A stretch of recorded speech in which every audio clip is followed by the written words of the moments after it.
So on one side, you have certain carriers. There are several carriers in the marketplace that are like, there's no way we're going to do long-term PLLs. Their argument is that once you get beyond 5 years, let me back up and tell you what a long-term pollution legal liability policy is. Typically, it's a 10-year policy. So you can buy up to 10 years of coverage with one set of limits. The premiums paid at inception or within 30 days of binding coverage, and it's for the full 10-year term. It's used quite extensively in transactional business when folks are buying and selling real estate. Could be a contaminated property, and typically that policy over the years, again, sometimes driven by lender requirements, contractual requirements. It's been used to facilitate some of these transactions. So you get to that point in the process where everybody's ready to sign on the dotted line the purchase sale or the asset purchase agreement, and then they're like, well, wait a second, how are we handling this environmental issue? Maybe it's an old gas station, maybe it's an old commercial property or industrial property that's had issues that now is being redeveloped. And that's really where you would see it on the redevelopment side. Or if you're buying an asset, it could be an oil field risk, and you're looking to cap that long-term potential legacy liability, right? That may or may not be covered under an indemnity provided in a purchase and sale or asset purchase agreement. So that was the reason, and to this day, why PLL policies are used for transactions. They're typically 10-year terms. However, there are certain carriers that have backed away from offering that because of, their stipulation is that, you can see it on the curve from years 5 to 10, that's where the losses really start creeping up. They start going through the roof. Now, my contention is it depends on the risk.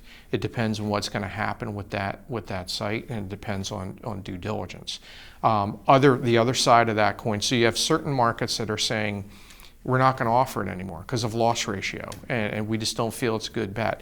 They're also saying we can't get enough premium for it.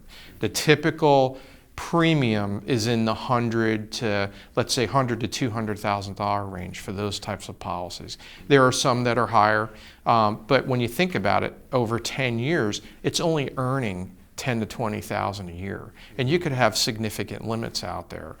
So you've got 10 million, 20 million of limits, and it's earning $20,000 each year.